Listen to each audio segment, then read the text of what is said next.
Exploring mixtures and there separation എന്ന ചാപ്റ്ററാണ് നമ്മൾ പഠിച്ചുകൊണ്ടിരുന്നത്. ഇന്നത്തേത് രണ്ടാമത്തെ ക്ലാസ്സാണ്.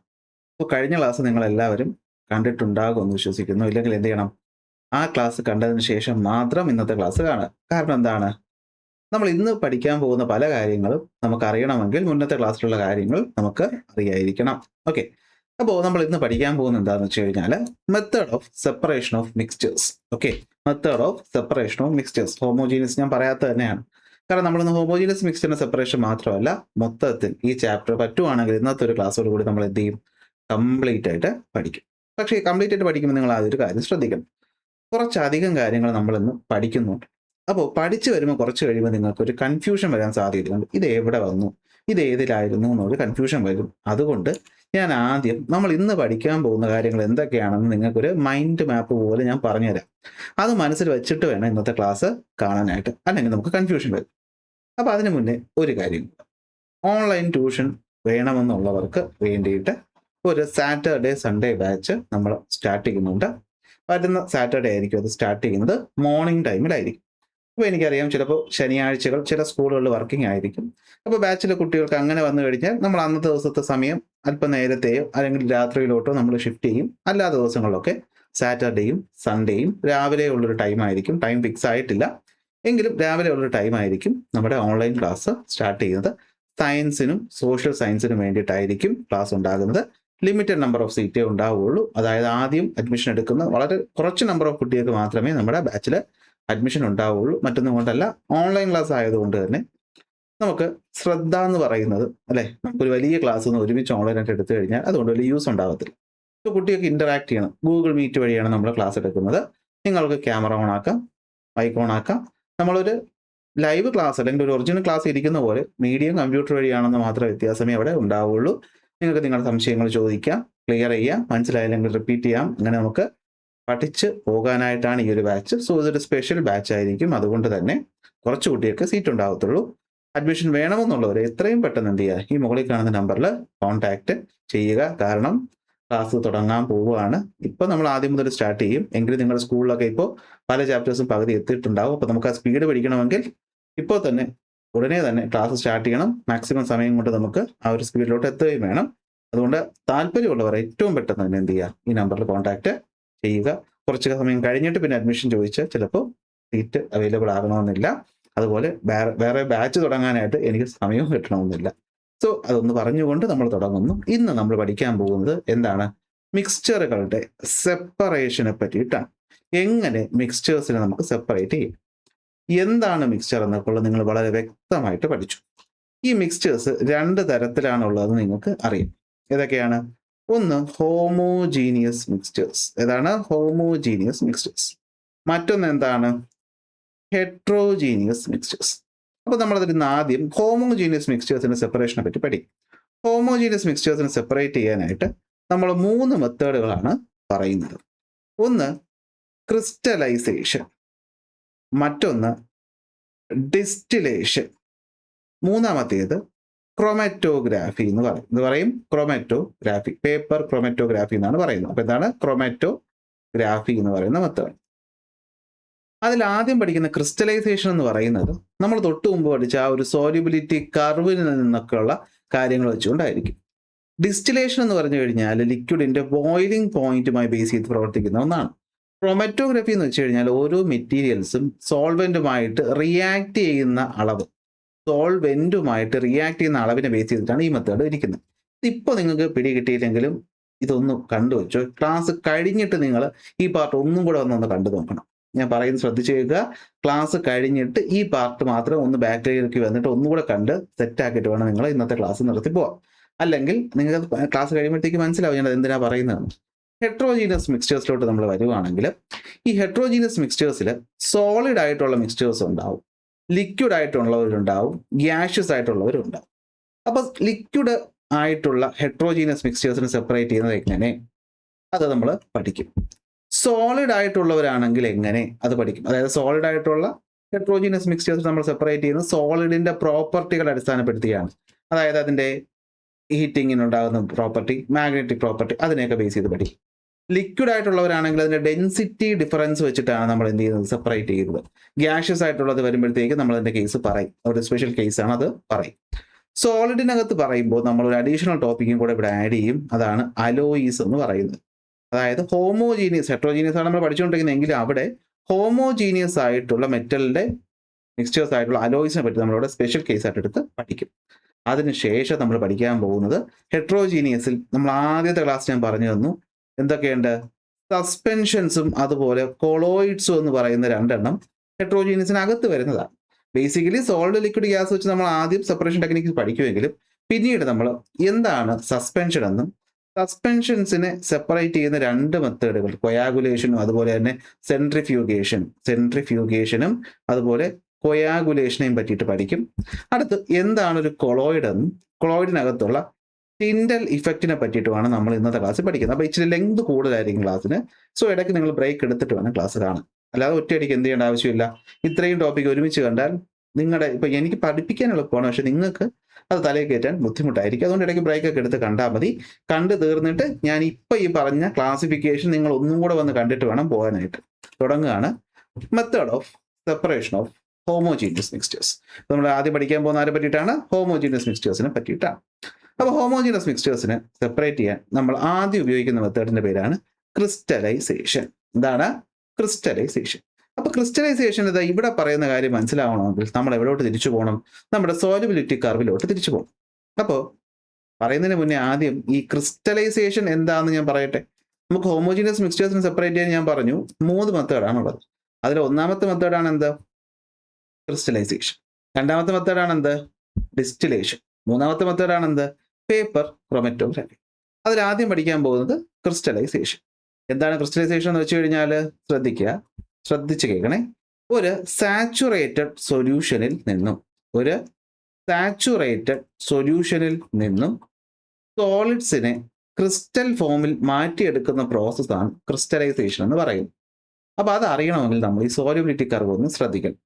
ഇവിടെ നിങ്ങൾക്ക് എന്താ സോല്യൂബിലിറ്റി കർവ് എന്ന് വെച്ചാൽ, അപ്പോൾ നിങ്ങൾ പറയും ഒരു വസ്തുവിൻ്റെ സോല്യൂബിലിറ്റി ടെമ്പറേച്ചറിനനുസരിച്ച് എങ്ങനെ മാറുന്നു എന്ന് പറഞ്ഞു തരുന്നതാണ് സോല്യൂബിലിറ്റി കർവ്. 2 പോയിന്റ് നമുക്ക് എടുക്കാം. ഇത് ഒന്നാമത്തെ പോയിന്റ് കാണുമ്പോൾ തന്നെ നിങ്ങൾക്കറിയാം 60 ഡിഗ്രി സെൽഷ്യസ് എന്ന് പറയുന്ന ടെമ്പറേച്ചറിൽ ബി എന്ന് പറയുന്ന ഒരു കോമ്പൗണ്ട് 100 ഗ്രാം വെള്ളത്തിൽ എത്രത്തോളം അലിയും, 287 ഗ്രാം അലിയും. നിങ്ങൾക്കറിയാം. ഓക്കെ, ഞാൻ 100 ml വെള്ളം എടുത്തിട്ട് അതിൽ 1 ഗ്രാം 2 ഗ്രാം 3 ഗ്രാം എന്ന് ബി എന്ന് പറയുന്ന കോമ്പൗണ്ട് ഇട്ടാൽ 287 ഗ്രാം വരെ ഇതിൽ അലിയും. അതായത് 287 ഗ്രാം ആകുമ്പോൾ ഇത് എന്തായിട്ട് മാറും, ഇത് സാച്ചുറേറ്റഡ് ആയിട്ട് മാറുമെന്ന് നിങ്ങൾക്കറിയാം. ഇനി 1 ഗ്രാമെങ്കിലും ഞാൻ ഇട്ടാൽ അത് അലിയില്ല, അത് അലിയാതെ അവിടെ തന്നെ നിൽക്കും. ഓക്കെ ആണല്ലോ. ഇനി ഞാൻ ഇതേ 60 ഡിഗ്രിയിൽ ഈ 287 ഗ്രാം ഉള്ള ലിക്വിഡിന്റെ ടെമ്പറേച്ചർ പെട്ടെന്ന് 60-ൽ നിന്നും 40-ലേക്ക് കൊണ്ടുവന്നു എന്ന് വിചാരിക്കുക. 60-ൽ നിന്നും 40 ഡിഗ്രി സെൽഷ്യസിലേക്ക് കൊണ്ടുവന്നു എന്നിരിക്കുക. 40 ഡിഗ്രി സെൽഷ്യസിൽ വരുമ്പോൾ ആ സൊല്യൂഷനിൽ 287 ഗ്രാമിന് അലിഞ്ഞ അവസ്ഥയിൽ ഇരിക്കാൻ പറ്റൂലേ? അപ്പോൾ നിങ്ങൾ പറയും പറ്റത്തില്ല, കാരണം 40 ഡിഗ്രിയിൽ 241 ഗ്രാമേ നിൽക്കത്തുള്ളൂ. സോ 287-ൽ നിന്നും 241 കുറച്ചാൽ ബാക്കി വരുന്ന എത്രയോ അത്രയും സോളിഡ് അവിടെ എന്ത് ചെയ്യും, ക്രിസ്റ്റലായിട്ട് മാറും എന്നുള്ള ലോജിക്ക് നിങ്ങൾക്ക് അറിയാമല്ലോ. അപ്പോൾ ഒരു സാച്ചുറേറ്റഡ് സൊല്യൂഷന്റെ ടെമ്പറേച്ചർ കുറച്ചപ്പോൾ അതിൽ അലിഞ്ഞിരുന്ന വസ്തുക്കൾ തിരികെ സോളിഡായി മാറും. കാരണം സോല്യൂബിലിറ്റി ടെമ്പറേച്ചറിനെ ഡിപ്പെൻഡ് ചെയ്യും. ടെമ്പറേച്ചർ കുറയുമ്പോൾ സോല്യൂബിലിറ്റിയും കുറയും.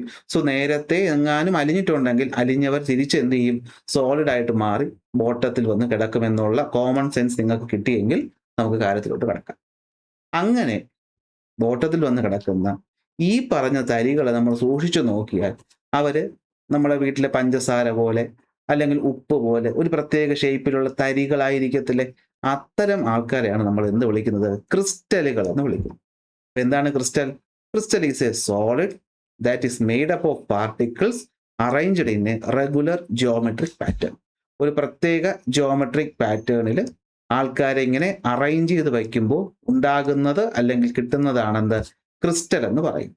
ക്രിസ്റ്റലുകൾ പലതരത്തിലുണ്ട്. ഏതൊക്കെ തരത്തിലുണ്ട്? നമ്മൾ കാണുന്ന ഷുഗർ ക്രിസ്റ്റൽ, സ്നോ അല്ലെ, നമ്മുടെ ഫ്രിഡ്ജിന്റെ ഫ്രീസറൊക്കെ തുറക്കുമ്പോൾ അതിന്റെ താഴെയായിട്ട് ഇങ്ങനെ ഫ്രോസ്റ്റ് പിടിച്ചിരിക്കത്തില്ലേ, ആ ഫ്രോസ്റ്റ്, അങ്ങനെയുള്ള എല്ലാം എന്താണ്? ക്രിസ്റ്റലുകളാണ്.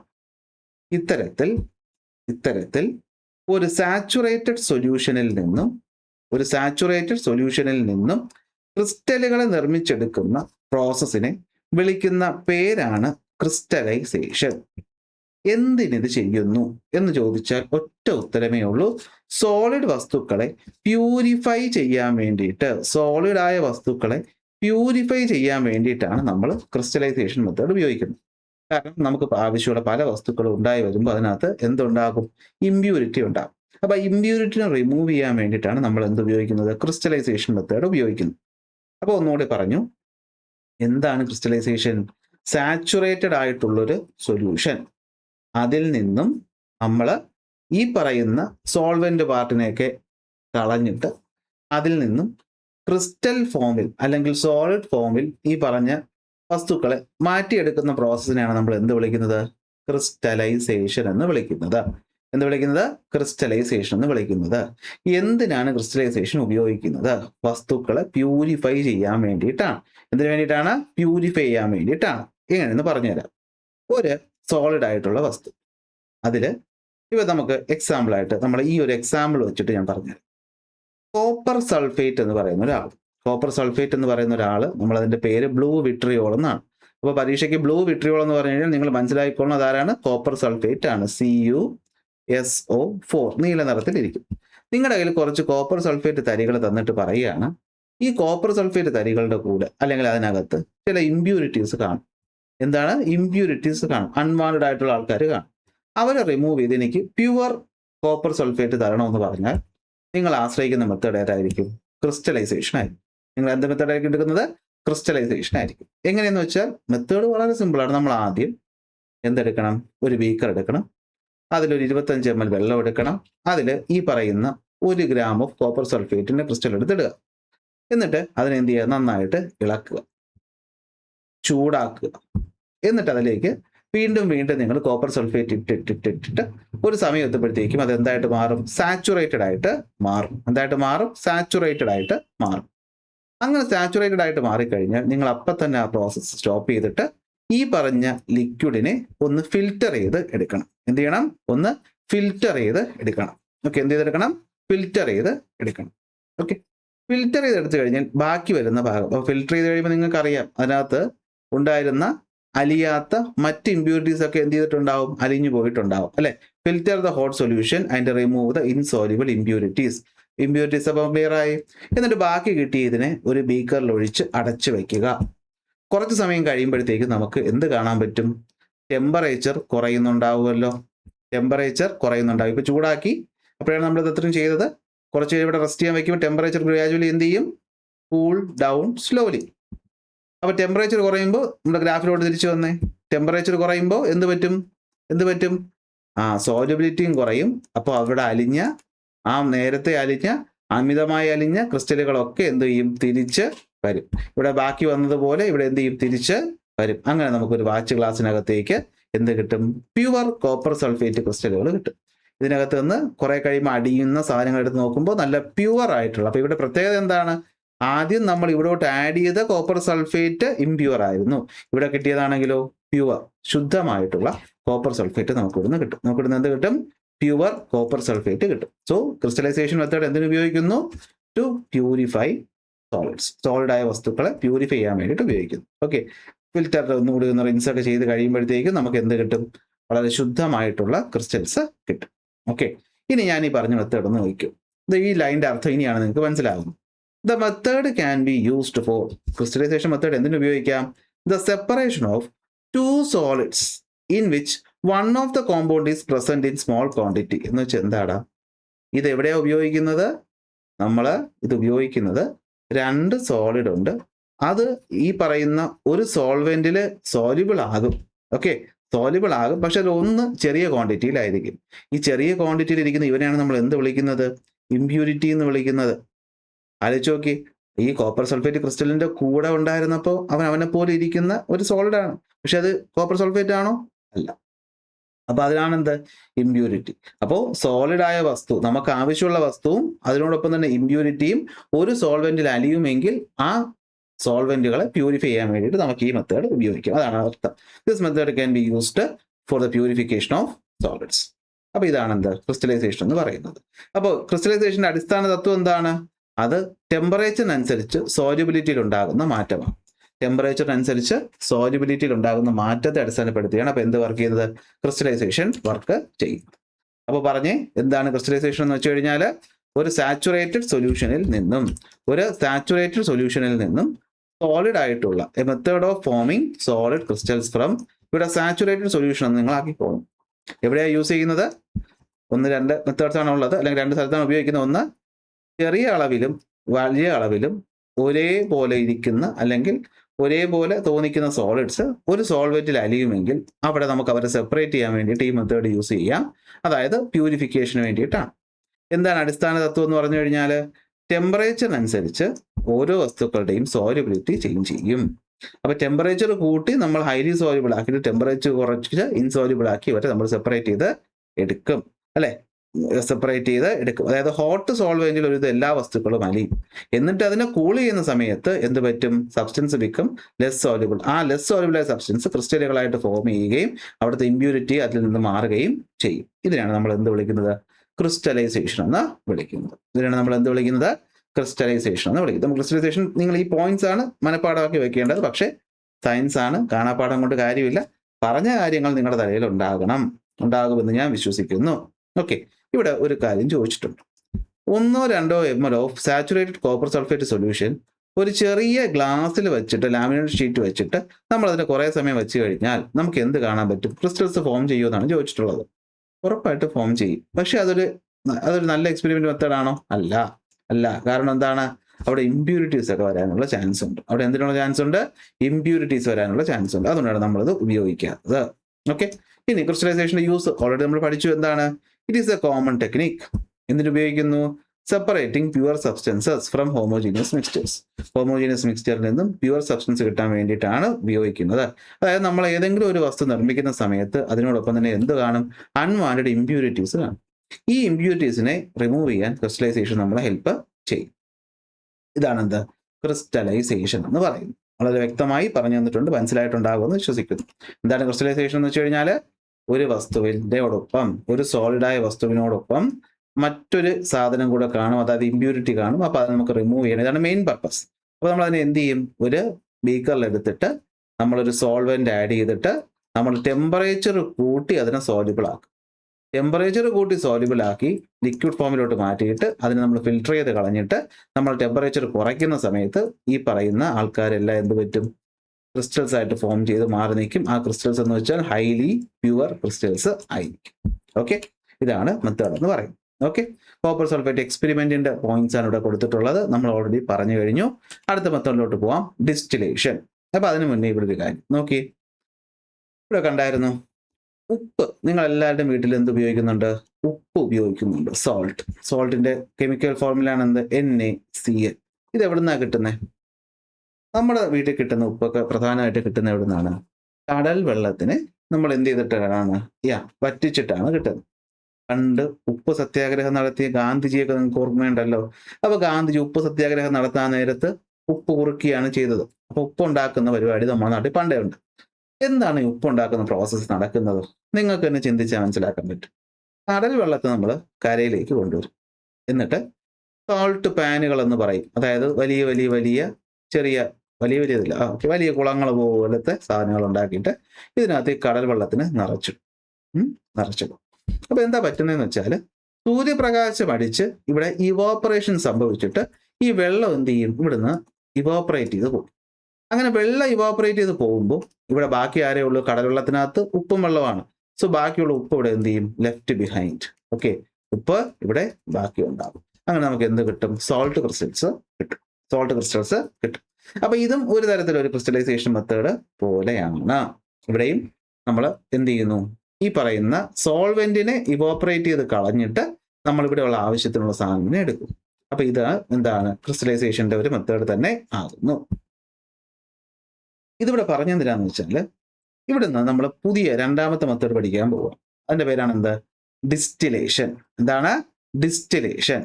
അപ്പോൾ ക്രിസ്റ്റലൈസേഷനിൽ നമ്മൾ എന്താ ചെയ്തേ? സൊല്യൂഷനിൽ നിന്നും സോളിഡായ വസ്തുവിനെ ഉണ്ടാക്കിയെടുത്തു. ഒരു സൊല്യൂഷനിൽ നിന്നും ആൾക്കാരെ ഇവോപ്പറേറ്റ് ചെയ്ത് കളഞ്ഞിട്ട് ബാക്കിയുള്ളവനെ എന്ത് ചെയ്തു? എടുത്തു. അത് ക്രിസ്റ്റലൈസേഷൻ അത് പഠിച്ചതല്ലേ. എന്നാൽ ഡിസ്റ്റിലേഷൻ എന്താ ചെയ്യുന്നതെന്ന് വെച്ച് കഴിഞ്ഞാൽ ഇതിന്റെ ഓപ്പോസിറ്റ്. ഈ പുറത്തോട്ട് പോകുന്നില്ല ഉണ്ടല്ലോ, ഇവനെയാണ് നമുക്ക് ആവശ്യം. നമുക്ക് ആരെയാണ് ആവശ്യം? ഈ ഇവോപ്പറേറ്റ് ചെയ്ത് പോകുന്നവനെയാണ് ആവശ്യം. അതായത് നമ്മുടെ ഈ സൊല്യൂഷൻ എന്ന് പറയുന്നതിനകത്ത്, നമ്മുടെ സൊല്യൂഷൻ എന്ന് പറയുന്നത് രണ്ടും ലിക്വിഡ് ആയിട്ടുള്ള ആൾക്കാരാണ്. രണ്ടും ലിക്വിഡാണ്. ഒരു ഉദാഹരണം പറയാം. അസറ്റോണും വെള്ളവും രണ്ടും നമ്മൾ മിക്സ് ചെയ്തു നമുക്കതിന് സെപ്പറേറ്റ് ചെയ്യണം. പക്ഷേ അസറ്റോൺ സോളിഡ് ആയിരുന്നെങ്കിൽ നമുക്ക് ഈ പറഞ്ഞ ക്രിസ്റ്റലൈസേഷനിലൂടെ വല്ല പരിപാടി നോക്കാം. പക്ഷേ ഇവിടെ രണ്ട് ലിക്വിഡാണ്. അപ്പോൾ നമ്മൾ എന്ത് ചെയ്യും? അങ്ങനത്തെ സിറ്റുവേഷൻസിലാണ് നമ്മൾ ഡിസ്റ്റിലേഷൻ എന്ന് പറയുന്ന പ്രോസസ്സ് ഉപയോഗിക്കുന്നത്. ഡിസ്റ്റിലേഷൻ സിമ്പിളായിട്ട് നമുക്ക് മനസ്സിലാക്കാനായിട്ട് പറ്റും. നിങ്ങളുടെ വീട്ടിലെ പാചകം ചെയ്യുന്ന സമയത്ത് പാത്രം അടപ്പ് വെച്ച് അടച്ചു കഴിയുമ്പോഴേ, നമ്മൾ ചൂടാക്കി തിളപ്പിച്ചൊക്കെ കഴിഞ്ഞ് നമ്മൾ അടപ്പെടുക്കുമ്പോൾ ഈ അടപ്പിന്റെ അടിയിലായിട്ട് ഇങ്ങനെ വെള്ളത്തുള്ളികൾ ഉണ്ടാവത്തില്ലേ? നീരാവി തണുത്തിട്ടുണ്ടാവുന്ന പരിപാടി. അത് തന്നെയാണ് നമ്മൾ എന്ത് ചെയ്യുന്നത്? ഡിസ്റ്റിലേഷന്റെ അടിസ്ഥാനമായിട്ട് എടുത്തേക്കുന്നത്. അപ്പൊ എന്താണ് ഡിസ്റ്റിലേഷൻ എന്ന് വെച്ച് കഴിഞ്ഞാൽ, രണ്ട് മിസിബിൾ ലിക്വിഡ്സ് എന്ന് വെച്ചാൽ നന്നായി മിക്സ് ആകുന്ന രണ്ട് ലിക്വിഡ്. പക്ഷേ ഇവരെ തമ്മിൽ മിക്സ് ആയി കഴിഞ്ഞു, അവരെന്തായി മാറി? ഒരു ഹോമോജീനിയസ് മിക്സ്ചറായിട്ട് മാറിക്കഴിഞ്ഞു. അപ്പോൾ അവരെ നമുക്ക് സെപ്പറേറ്റ് ചെയ്യണം. അപ്പോൾ സെപ്പറേറ്റ് ചെയ്യാൻ നമുക്ക് ഡിസ്റ്റിലേഷൻ ഉപയോഗിക്കാൻ പറ്റും. എപ്പോഴാന്ന് വെച്ചാൽ ഇവർ രണ്ടുപേരുടെയും ബോയിലിംഗ് പോയിന്റ് വ്യത്യാസമാണെങ്കിൽ, അതായത് ഇപ്പൊ നമ്മുടെ കേസിൽ അസറ്റോണും വെള്ളവും, ഈ അസറ്റോണും വെള്ളവും ഏതാണ്ട് ഒരേ സമയത്ത് തന്നെ ബോയിൽ ആവുകയും ഒരേ സമയത്ത് തന്നെ ലിക്വിഡ് ആവുകയും ചെയ്താൽ പറ്റത്തില്ല.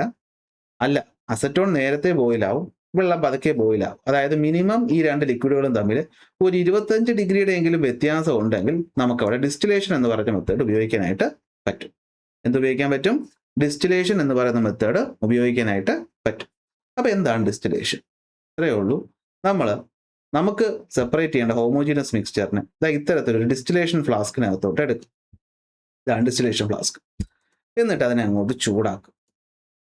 ചൂടാവുമ്പോഴത്തേക്ക് നമുക്കറിയാം ടെമ്പറേച്ചർ പതിയെ പതിയെ കൂടി ഒരു പോയിന്റ് എത്തുമ്പോൾ ഇത് എന്ത് ചെയ്യാൻ തുടങ്ങും? ബോയിൽ ചെയ്യാനായിട്ട് തുടങ്ങും. നിങ്ങൾക്കറിയാം ബോയിലിംഗ് സമയത്ത് എന്ത് പറ്റും? ലിക്വിഡ് സ്റ്റേറ്റിൽ ഇരിക്കുന്ന വസ്തു എന്തായിട്ട് മാറും? ഗ്യാസ് ആയിട്ട് മാറും, അഥവാ വേപ്പറായിട്ട് മാറും. ഇവിടെ ഇപ്പൊ ആരൊക്കെയുണ്ട്? ഇവിടെ രണ്ടുപേരാണ് ഉള്ളത്. ആ മിക്സ്ചർ എന്ന് പറയുമ്പോൾ രണ്ടാണ്, അസറ്റോണും ഉണ്ട് വാട്ടറും ഉണ്ട്. ഞാൻ പറയുകയാണ്, അസറ്റോൺ എന്ന് പറയുന്നത് പെട്ടെന്ന് ബോയിലാവും. അതായത് ഒരു 57 ഡിഗ്രിയിലൊക്കെ തന്നെ എന്ത് പറ്റും? അസറ്റോൺ ബോയിലാവും. പക്ഷെ നിങ്ങൾക്കറിയാം വെള്ളം തിളയ്ക്കാനായിട്ട് എത്ര ഡിഗ്രി വേണം? 100 ഡിഗ്രി സെൽഷ്യസ് വേണം. സോ ടെമ്പറേച്ചറിൽ കൂടി കൂടി കൂടി ആദ്യം 57 എത്തുമല്ലോ. ഈ 57 എത്തുമ്പോൾ തന്നെ അസറ്റോൺ ഇവിടുന്ന് എന്ത് സംഭവിക്കും? ഗ്യാസ് ആയിട്ട് മാറിയിട്ട് മുകളിലേക്ക് പോകും. മുകളിലേക്ക് പോകും. ഈ മുകളിലോട്ട് പോകുന്ന ഗ്യാസിനെ നമ്മളൊരു കണ്ടൻസറിലൂടെ കടത്തിവിടും. എന്തിലൂടെ കടത്തിവിടും? കണ്ടൻസറിലൂടെ കടത്തിവിടും. എന്താ ഒരു കണ്ടൻസർ? കണ്ടൻസർ നിങ്ങൾ എവിടെയെങ്കിലും കേട്ടിട്ടുണ്ടോ? നിങ്ങളുടെ റെഫ്രിജറേറ്റർ അതുപോലത്തെ സാധനങ്ങൾക്കകത്തൊക്കെ എന്താണ് കണ്ടൻസർ വരുന്നുണ്ട്. ഓക്കെ, ഇനി അങ്ങനെ ഒന്നും ചിന്തിച്ചില്ലെങ്കിലും വേണ്ട. കണ്ടൻസർ എന്ന് വെച്ചാൽ തണുപ്പിക്കുന്ന സാധനം.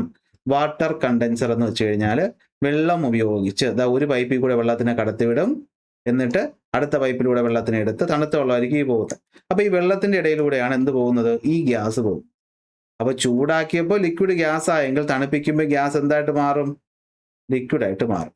അതായത് ഇവിടെ എൻ്റർ ചെയ്യുന്ന സമയത്ത്, ഇവിടെ കയറുന്ന സമയത്ത് ഇത് എന്തായിരിക്കും? ഇത് വേപ്പർ ആയിരിക്കും, അഥവാ ഗ്യാസ് ആയിരിക്കും. ഇങ്ങോട്ട് കയറുന്ന സമയത്ത്. പക്ഷെ ഇവിടെ എത്തുമ്പോഴത്തേക്കും ഈ ഗ്യാസ് ഈ വെള്ളത്തിന്റെ ഭാഗത്തിനിടയിൽ കൂടി പോകുമ്പോഴത്തേക്ക് അത് തണുത്ത് ഇവിടെ എത്തുമ്പോഴത്തേക്ക് ഇത് എന്തായിട്ട് മാറും? തണുത്ത വേപ്പറായിട്ട് മാറും. അതായത് തണുത്ത വേപ്പർ വേണമെങ്കിൽ നിങ്ങൾ അവിടെ നിന്ന് എന്താണ് ആവുമെന്ന് വിചാരിച്ചു? ലിക്വിഡ് ആവുമെന്ന് വിചാരിച്ചു. ആ ലിക്വിഡ് തുള്ളിയായിട്ട് വന്ന് ഇവിടെ കളക്ട് ചെയ്യും. അപ്പൊ ഇവിടെ ടെമ്പറേച്ചർ കൂടിക്കൊണ്ടിരിക്കുകയാണ്. ഒരു 57 ഡിഗ്രി, ഒരു 58, 59 ഒക്കെ ആകുമ്പോഴത്തേക്കും ഇവിടെയുള്ള മൊത്തം അസറ്റോണും വേപ്പറായിട്ട് പോയിട്ടുണ്ടാകും. നമ്മളൊരു 60 ഡിഗ്രി വരെ വെയിറ്റ് ചെയ്തു, അല്ലെങ്കിൽ പോട്ടെ ഒരു 65 ഡിഗ്രി വരെ വെയിറ്റ് ചെയ്തു. എന്നിട്ട് നമ്മൾ എന്ത് ചെയ്തു? സ്റ്റോപ്പ് ചെയ്തു. അപ്പോഴത്തേക്കും ഇവിടെയുള്ള അസറ്റോൺ പൂർണ്ണമായിട്ട് ഇവിടെ വന്നിട്ടുണ്ടാവും, ഈ കോണിക്കൽ ഫ്ലാസ്കിനകത്ത് വന്നിട്ടുണ്ടാവും. ഇവിടെ പിന്നെ ആരേ ബാക്കി ഉണ്ടാവത്തുള്ളൂ? വാട്ടർ മാത്രമേ ബാക്കി ഉണ്ടാവൂ. അപ്പൊ അസറ്റോണും വാട്ടറും ചേർന്ന മിക്സ്ചറിൽ നിന്ന് നമ്മൾ അസറ്റോണിനെ സെപ്പറേറ്റ് ആക്കി, വാട്ടറിനെ സെപ്പറേറ്റ് ആക്കി. ഈ മെത്തേഡിനെയാണ് നമ്മൾ എന്ത് വിളിക്കുന്നത്? ഡിസ്റ്റിലേഷൻ എന്ന് വിളിക്കുന്നത്. ഡിസ്റ്റിലേഷൻ എന്ന് വിളിക്കുന്നത്. അപ്പൊ എന്താണ് ഡിസ്റ്റിലേഷൻ എന്ന് വെച്ച് കഴിഞ്ഞാൽ, രണ്ട് മീസിബിൾ ലിക്വിഡ്സ് അഥവാ ഒരുമിച്ച് മിക്സ് ആവുന്ന രണ്ട് ലിക്വിഡിനെ നമുക്ക് ഹീറ്റിംഗ് ചെയ്ത് സെപ്പറേറ്റ് ചെയ്യാനായിട്ട് പറ്റും. കണ്ടീഷൻ അവരുടെ ബോയിലിംഗ് പോയിന്റ് വ്യത്യാസമായിരിക്കണം.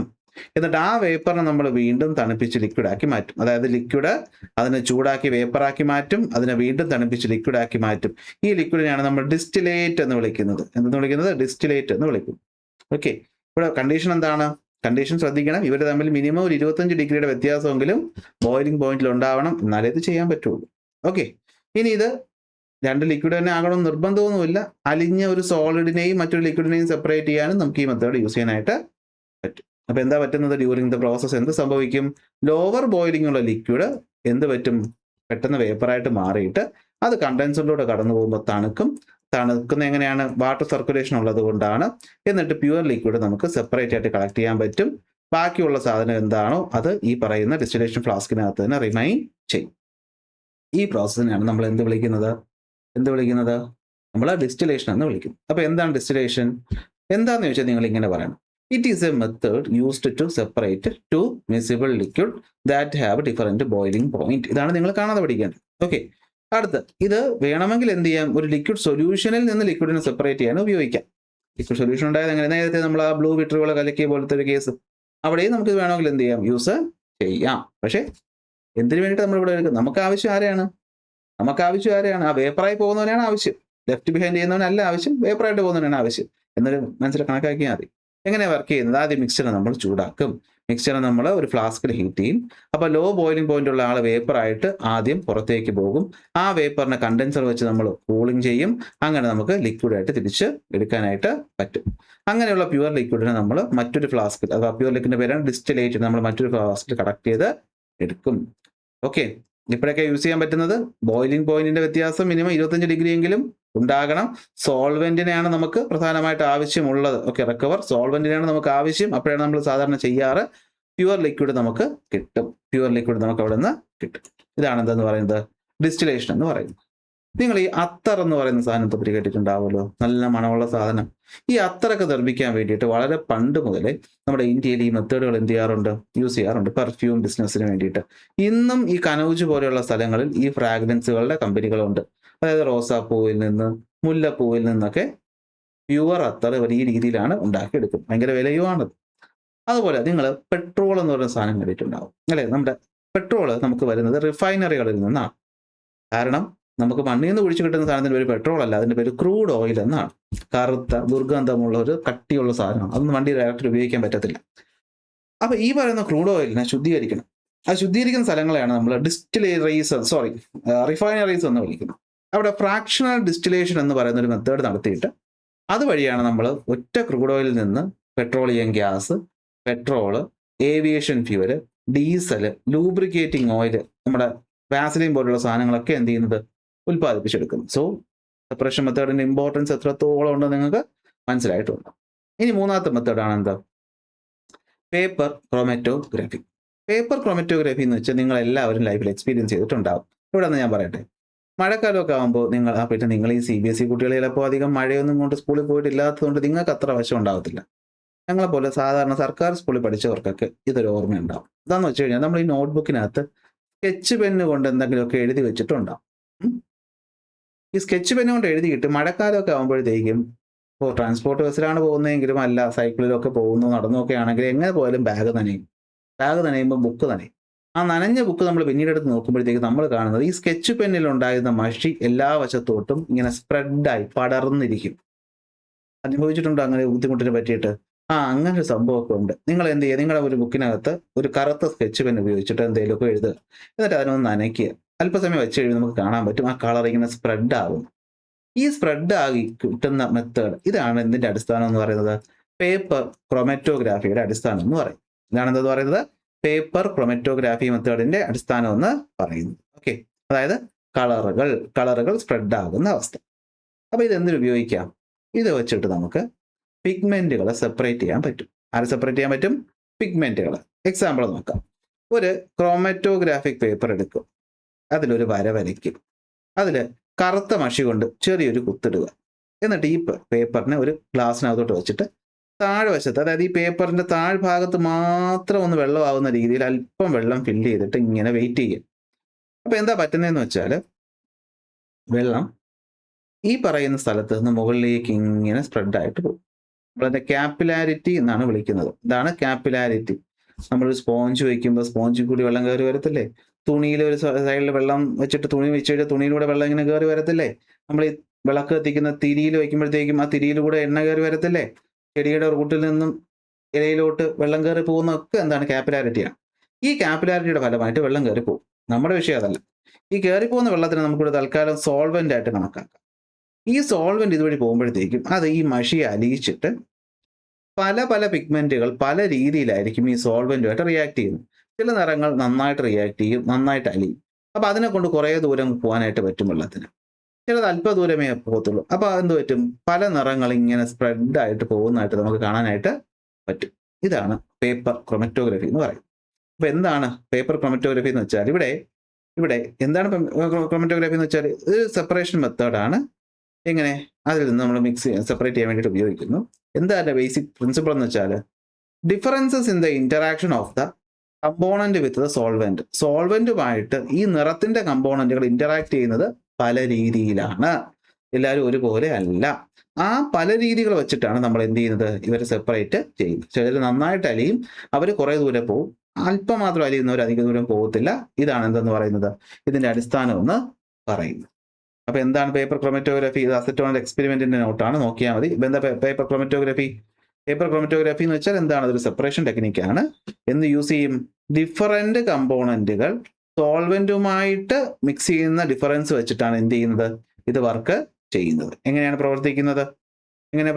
ചെറിയ ഡ്രോപ്പ് ഓഫ് മിക്സ്ചർ നമ്മൾ വയ്ക്കും, അതിനകത്തൂടെ ഡിസോൾവ് ആവും സോൾവെന്റ്, എന്നിട്ട് പോകും. ഓക്കെ, അങ്ങനെ ഡിഫറൻറ്റ് കമ്പോണന്റുകൾ പല സ്പീഡിൽ പോകും, പല രീതിയിൽ സ്പ്രെഡ് ആകും. ചിലര് അധികമായിട്ട് പേപ്പറിനോടൊപ്പം നിൽക്കും, ചിലർ സോൾവെന്റുമായിട്ട് നന്നായിട്ട് അലിഞ്ഞ് പോകും. അങ്ങനെ നമുക്ക് ഡിഫറൻറ്റ് കളേഴ്സ് സെപ്പറേറ്റ് ചെയ്യാനായിട്ട് പറ്റും. ഇതാണ് എന്ത്? പേപ്പർ ക്രൊമറ്റോഗ്രഫി എന്ന് പറയുന്നത്. ഇത് പറയുന്നതോടുകൂടി ഹോമോജീനിയസ് മിക്സ്ചേഴ്സിന്റെ 3 മെത്തേഡ് നമ്മൾ കംപ്ലീറ്റ് ചെയ്തു. നിങ്ങൾക്ക് ഇപ്പോൾ ഒരു ബ്രേക്ക് എടുക്കാം. ബ്രേക്ക് എടുത്തിട്ട് എന്ത് ചെയ്താൽ മതി? അടുത്ത ഭാഗം കണ്ടാൽ മതി, അല്ലെങ്കിൽ എല്ലാം കൂടെ കൺഫ്യൂഷൻ ആവും. സോ ഇപ്പോൾ എന്ത് ചെയ്യുക? ബ്രേക്ക് എടുക്കുക, എന്നിട്ട് എന്ത് ചെയ്യാം? നമുക്ക് അടുത്ത ഭാഗം, ഞാൻ വീഡിയോ ലെങ്ത് കണ്ടിന്യൂസ് ആയിരിക്കും, പക്ഷെ നിങ്ങൾ ഇപ്പോൾ ഒരു ബ്രേക്ക് എടുക്കണം, എന്നിട്ട് വേണം എന്ത് ചെയ്യാൻ? അടുത്ത ഭാഗം കാണാൻ. ബ്രേക്ക് എടുത്തിട്ടുണ്ടാകും എന്ന് ഞാൻ വിശ്വസിച്ചുകൊണ്ട് ബാക്കി ഭാഗം സ്റ്റാർട്ട് ചെയ്യും. അപ്പോൾ നമ്മൾ അടുത്ത് പഠിക്കാനുള്ളത് എന്താണെന്ന് വെച്ച് കഴിഞ്ഞാൽ ഹെട്രോജീനിയസ് മിക്സ്ചേഴ്സിന്റെ സെപ്പറേഷനാണ്. അപ്പോൾ നിങ്ങളിവിടെ ശ്രദ്ധിക്കണം. ഹെട്രോജീനിയസ് മിക്സ്ചേഴ്സ് എന്ന് പറയുമ്പോൾ നമുക്ക് ഇവിടെ 3ആയിട്ട് തിരിക്കും. ഒന്ന്, ലിക്വിഡ് ആയിട്ടുള്ള ഹെട്രോജീനിയസ് മിക്സ്ചേഴ്സ് വന്നാൽ എങ്ങനെ സെപ്പറേറ്റ് ചെയ്യും? സോളിഡ് ആയിട്ടുള്ള ഹെട്രോജീനിയസ് മിക്സ്ചേഴ്സ് വന്നാൽ എങ്ങനെ സെപ്പറേറ്റ് ചെയ്യും? ഗ്യാസുകളിൽ പലതും എന്തല്ല? ഹെട്രോജീനിയസ് അല്ല, അതൊരു സ്പെഷ്യൽ കേസാണ്. ഓക്കെ, അതവിടെ ഇരുന്നോട്ടെ. അപ്പോൾ നമുക്ക് ആദ്യം നോക്കാം, ലിക്വിഡ് ആയിട്ടുള്ള വസ്തുക്കൾ നമ്മൾ എങ്ങനെയാണ് സെപ്പറേറ്റ് ചെയ്യും. അപ്പോൾ ഹെട്രോജീനിയസ് മിക്സ്ചേഴ്സുകൾ ലിക്വിഡ് ആണെങ്കിൽ നമ്മൾ മനസ്സിലാക്കണം അതെന്താകണം? അത് ഇമ്മിസിബിൾ ലിക്വിഡ്സ് ആയിരിക്കണം. എന്ന് വെച്ചാൽ നല്ല രീതിയിൽ മിക്സ് ആവുമെങ്കിൽ അത് ഹെട്രോജീനിയസ് ആവൂലല്ലോ. രീതിയിൽ നല്ല രീതിയിൽ മിക്സ് ആവുന്ന മിസിബിൾ ലിക്വിഡ്സ് ആണെങ്കിൽ അത് ഹെട്രോജീനിയസിലോട്ട് വരാൻ ചാൻസ് ഇല്ലല്ലോ. അപ്പോൾ ഇമ്മിസിബിൾ ആയ ലിക്വിഡ്സ് ആയിരിക്കും എന്താണ്? ഹെട്രോജീനിയസ് മിക്സ്ചേഴ്സിനകത്ത് കോമൺ ആയിട്ട് വരുന്നത്. അപ്പോൾ അങ്ങനെയുള്ളവർ എങ്ങനെ സെപ്പറേറ്റ് ചെയ്യാന്ന് ചോദിച്ചാൽ ഇത് കോമൺ സെൻസ് ആണ്. നിങ്ങൾ കുറച്ച് എണ്ണ എടുത്തിട്ട് വെള്ളമായിട്ട് മിക്സ് ചെയ്തു, അല്ലെ കുറച്ച് പെട്രോൾ എടുത്ത് വെള്ളമായിട്ട് മിക്സ് ചെയ്തു, കെറോസിൻ എടുത്ത് വെള്ളമായിട്ട് മിക്സ് ചെയ്തു, നിങ്ങൾക്ക് തന്നെ അറിയാം അത് 2 ലെയറുകളായിട്ട് നിൽക്കും എന്നുള്ള കാര്യം. അപ്പോൾ അതിന് സെപ്പറേറ്റ് ചെയ്യാൻ എന്ത് ചെയ്യണം? ഒരു ലെയറിനെ അങ്ങ് കോരി മാറ്റിയാൽ പോരെ എന്ന് നിങ്ങൾ ചിന്തിക്കൂലേ? സെയിം ലോജിക്ക് തന്നെയാണ്. ഇമ്മിസിബിൾ ലിക്വിഡുകൾ എന്ന് പറയുമ്പോഴത്തേക്കും മിക്കവാറും അവരുടെ ഡെൻസിറ്റി എന്ന് പറയുന്നത് എന്തായിരിക്കും? ഡിഫറൻ്റ് ആയിരിക്കും. ഒരാൾക്ക് ഡെൻസിറ്റി കൂടുതലായിരിക്കും, മറ്റൊരാൾക്ക് ഡെൻസിറ്റി കുറവായിരിക്കും. ഡെൻസിറ്റി കുറഞ്ഞ ആൾ എപ്പോഴും മുകളിൽ ഫ്ലോട്ട് ചെയ്ത് നിൽക്കും, ഡെൻസിറ്റി കൂടിയ ആൾ താഴെ നിൽക്കും. അപ്പോൾ അതിനെ ഇങ്ങനെ മുകളിൽ നിന്ന് കോരി കളയുമ്പോഴത്തേക്കും അത്രത്തോളം ക്ലിയർ ആകാത്തതുകൊണ്ട് നമ്മൾ അതിനൊരു പ്രത്യേക രീതിയിൽ അറേഞ്ച് ചെയ്യും. അതായത് നമ്മൾ ഈ കാണുന്ന പോലത്തെ ഒരു സെപ്പറേറ്റിംഗ് ഫണലിൽ നമ്മൾ അതിനെ എന്ത് ചെയ്യും? ഒഴിച്ചു വയ്ക്കും. സെപ്പറേറ്റിംഗ് ഫണൽ എന്ന് വെച്ചാൽ ഒരു ഫണൽ മുകളിൽ ഒരു അടപ്പൂടെ ഉണ്ടെന്ന് കൂട്ടുക. താഴെയായിട്ട് എന്തുണ്ട്? ഒരു പൈപ്പ് പോലെ ഒരു സ്റ്റോപ്പ് കോക്കുണ്ട്. അത് ഊരിയ വെള്ളം താഴോട്ട് വീഴും. എന്തായാലും പറഞ്ഞു തരേണ്ട ആവശ്യമുണ്ടോ? ഇതങ്ങോട്ട് ഊരുമ്പോൾ എന്ത് പറ്റും? ഈ മുകളിൽ കാണുന്ന വെള്ളം അത്രയും നേരെ ഒഴുകി താഴോട്ട് വരും. വന്ന് കുറച്ച് കഴിയുമ്പോൾ ഈ വെള്ളം തീരാറാകുന്ന പോയിന്റ് ആവും, നമ്മൾ ഇതിനങ്ങ് വയ്ക്കും. അപ്പോൾ ഇവിടെ ആ മഞ്ഞ കളറിലുള്ള ലിക്വിഡ് കാണും, ഇവിടെ നോർമൽ ലിക്വിഡ് കാണും. അത്രയേ ഉള്ളൂ. ഇതാണ് എന്ത്? Separation of 2 immiscible liquids. അപ്പോൾ ഇമ്മിസിബിൾ ലിക്വിഡ്സ് എന്ന് പറഞ്ഞു കഴിഞ്ഞാൽ പരസ്പരം മിക്സ് ആകാത്ത ലിക്വിഡ് എന്നാണ്. അപ്പോൾ നമ്മൾ ആദ്യം പറഞ്ഞു ഹെട്രോജീനിയസ് മിക്സ്ചേഴ്സ് രണ്ടും ലിക്വിഡ് ആവുമ്പോൾ നമ്മൾ എന്ത് ഉപയോഗിക്കും? ഈ പറഞ്ഞ മെത്തേഡ് ഉപയോഗിക്കും. എന്താ മെത്തേഡിനകത്ത് പറയുന്നത്? എന്താ ഒരു ഇമ്മിസിബിൾ ലിക്വിഡ് എന്ന് വെച്ചാൽ ഓയിലും വാട്ടറും പോലെയുള്ളവ അവരെന്ത് ചെയ്യത്തില്ല? നേരാവണ്ണം മിക്സ് ആകത്തില്ല, അവർക്കിടയിൽ ഡെൻസിറ്റി ഡിഫറൻസ് ഉണ്ട്. അങ്ങനെയുള്ളവരെയാണ് നമ്മൾ ഇമ്മിസിബിൾ ലിക്വിഡ് എന്ന് പറയുന്നത്. അവരെ സെപ്പറേറ്റ് ചെയ്യാൻ നമ്മൾ എന്ത് ചെയ്യുമെന്ന് വെച്ച് കഴിഞ്ഞാൽ നമ്മൾ അവരെ എന്ത് ചെയ്യും, ഈ പറയുന്ന ഡെൻസിറ്റി ഡിഫറൻസ് ഉപയോഗിച്ചിട്ടാണ് സെപ്പറേറ്റ് ചെയ്യുന്നത്. ഡെൻസിറ്റി വ്യത്യാസം ഉള്ളത് കൊണ്ട് തന്നെ ഡെൻസർ ലിക്വിഡ് എപ്പോഴും ആ ഫണലിന്റെ താഴത്തെ ഭാഗത്തായിരിക്കും. സോ താഴത്തെ പൈപ്പ് തുറക്കുമ്പോൾ ആദ്യം ഇവർ പുറത്തേക്ക് പോകും. ഡെൻസിറ്റി കുറഞ്ഞ ലിക്വിഡ് എപ്പോഴും ഫ്ലോട്ട് ചെയ്ത് കിടക്കുകയായിരിക്കും, അവരായിരിക്കും അപ്പർ ലെയർ എന്ന് പറയുന്നത്. അത് എന്തായിരിക്കും, ആദ്യത്തെ ലെയർ പോയി കഴിഞ്ഞതിന് ശേഷം മാത്രമേ വരത്തുള്ളൂ. അതുകൊണ്ട് നമുക്ക് അവരെ ഈസി ആയിട്ട് സെപ്പറേറ്റ് ചെയ്യാനായിട്ട് പറ്റും. അതാണ് ഇവിടെ പറഞ്ഞിരിക്കുന്നത്. ഓക്കെ, അപ്പൊ എന്താണ് ഇമ്മിസിബിൾ ലിക്വിഡ് എന്നും അതെങ്ങനെ നമ്മൾ മാറ്റുമെന്നും ഉള്ളത് നമുക്ക് പറയാനായിട്ട് പറ്റും. ഓക്കെ ഓക്കെ ഓക്കെ ഓക്കെ അപ്പൊ ഹെട്രോജീനസ് മിക്സ്ചേഴ്സിൽ ഇമ്മിസിബിൾ ലിക്വിഡിനെ മാറ്റുന്നത് പഠിച്ചു. അടുത്ത്, ഈ ഹെട്രോജീനസ് മിക്സ്ചേഴ്സ് സോളിഡ് ആണെങ്കിൽ നമുക്ക് എങ്ങനെ മാറ്റാം എന്നാണ് നമ്മൾ പറയേണ്ടത്. പക്ഷെ അതിനു മുമ്പ് ഗ്യാസുകളുടെ ഒരു പ്രത്യേകത നമുക്ക് പറയാം. ഞാൻ പറഞ്ഞല്ലോ, ഗ്യാസ് ആണ് ഹെട്രോജീനസ് മിക്സ്ചേഴ്സ് എന്ന് പറഞ്ഞാൽ ഈ ഹെട്രോജീനസ് ഗ്യാസ് മിക്സ്ചേഴ്സ് വളരെ കുറവാണ്. ഗ്യാസ് മിക്സ്ചേഴ്സ് പലപ്പോഴും എന്താണ്, ഹോമോജീനിയസ് മിക്സ്ചേഴ്സ് ആയിട്ടാണ് എക്സിസ്റ്റ് ചെയ്യുന്നത്. അത് എന്തുകൊണ്ടെന്ന് വെച്ച് കഴിഞ്ഞാൽ നമുക്കറിയാം, ഈ ഗ്യാസ് എന്ന് പറഞ്ഞു കഴിഞ്ഞാൽ ഫ്രീ ആയിട്ട് മൂവ് ചെയ്യാൻ പറ്റുന്ന ആൾക്കാരാണ്. അതുകൊണ്ട് തന്നെ അവർക്ക് യൂണിഫോമായി മിക്സ് ചെയ്യുന്ന കാര്യത്തിൽ വലിയ ബുദ്ധിമുട്ടൊന്നുമില്ല. അതായത് വലിയ ഡെൻസിറ്റി, ഗ്യാസ് മോളിക്യൂൾസിനിടയിൽ ഡെൻസിറ്റി ഡിഫറൻസ് ഒക്കെ വളരെ കുറവായിട്ട് ചാൻസ് വരാറുള്ളൂ. അതുകൊണ്ട് അവർ കൂടുതലും ഗ്യാസ് മിക്സ്ചേഴ്സ് എപ്പോഴും എന്തായിരിക്കും, ഹോമോജീനിയസ് ആയിരിക്കും. ഹൈഡ്രോജനും ഓക്സിജനും മിക്സ് ആവുന്ന പോലെയുള്ള കേസ്. ഇന്ന് പോലെ ഹെട്രോജീനിയസ് ഇല്ല എന്നല്ല, ഹെട്രോജീനിയസ് മിക്സ്ചേഴ്സും ഉണ്ട്, കുറവാണ്. ഉദാഹരണം നമ്മളെ സ്മോക്ക്, പുക, ഫോഗ്, അത് നമ്മളെ മൂടൽ മഞ്ഞ് പോലെ വരുന്നത്, നമ്മുടെ എയറിൽ കാണുന്ന ഡസ്റ്റ് പാർട്ടിക്കിൾസ്, ഇതൊക്കെയാണ് എന്ത് നമ്മുടെ ഹെട്രോജീനിയസ് ഗ്യാസ് മിക്സ്ചേഴ്സ് എന്ന് പറയും. അപ്പോൾ അവരുടെ സെപ്പറേഷനെ പറ്റി നമുക്കിപ്പോൾ ഹോമോജീനിയസ് ഹെട്രോജീനിയസ് കുറവായതുകൊണ്ട് നമ്മൾ അധികം അവരെ പറ്റി പറയുന്നില്ല.